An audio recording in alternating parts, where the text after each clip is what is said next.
Good morning. Ngasigi card ki message yung minarase ngasi irai numit gi number haragadi 71 lere angel numbers lako akoina use to boya base aduga color dana sky blue lere ado ahamada koi gi card ki message yung minarase aduga timing of hover sa pet yengase ko ado ngarangi aina nungda wairo ma thaga podo aidi every keno haibane ba khambra haidi day start to bodo haidi adu charaga to wana haibane na ko aina piri ba mayam do haidi numit ki matungina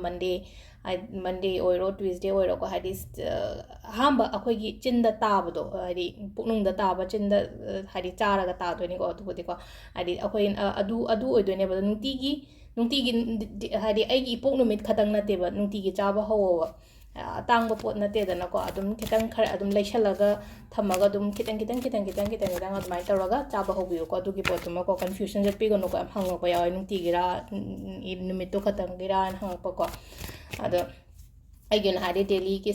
day se start to matam da do chabi on hai bani ko ado card se yeng minner se 3 cards ko nung tigi lok to po dumaina card number 1 2 3 ko 1 2 3 sidagi ama khala se card ahamba se khansira ani shuba se khansira natraga ahum suba se khansira ko sida lere ko hadi 3 card se ko card number 1 2 3 ahambagi se some kaino oina oi ko hadi aingonda ngasigi oina haraga the opportunities lakpa ko basically smile la ise ko aduga ishai thanda su ko hadi lakani habagi thajaba su thamo hadi open oi bu koina ko hadi mi ma lakani keno machang kani hadi yum ga se phajana setok sam thok tana thong ga se hadi adum lonjal laga thamde dana hangdo o thamena open oi raga hadi daina open oi tho ba hadi ngasi egi damak ta phom lakani ko good news oi ro natraga kaino manda hadi kitang phaba machang kani ko habagi ko hadi shada daina thajaba thambiu ko saino hadi aingonda pot ama lakpagi type to ko hadi pot oiro power ro afaba ma imungda changakpagi ko aduga ani shuba sina ko pangan kaino to hadi pangan thona lebiyo ko hadi thabaka chatpoi tare ga confidence yam lebiyo ko confidence yam obiyo mi gumba punba khotpa khatang su oi ko ngasi se aduga ahom suba sina ko hona hadi thabak hona base ko hadum hazik su hona raga so outcome se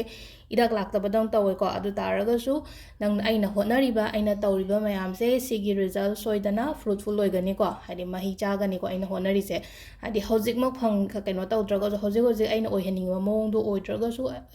aina hona raga bu kamaina lemna mangdoino aduduna hadi hona biyo adum tawbiyo hadi interest hanbiganu ko adu sisina ko ye card ki message leire timing sina ayuki pung 5 ga minute 38 daina 8 ga minute 38 phong leire ko adagi mu pung 10 ga minute 58 daina 12 ga minute 38 phong leire adagi nundhin gi na pung 3 ga minute 5 adagi na pung 3 ga minute 38 phong leire ko adai pung 8 ga minute 9 daina pung 8 ga minute 38 phong leire ko aduga nungdang gi na pung 10 ga minute 58 daina pung 3 ga minute 53 phawam leire sisina akoi gi nongalamdai gi oina afaba timing ko adu sida lere koi gi ngasi gi video se ma'am thank you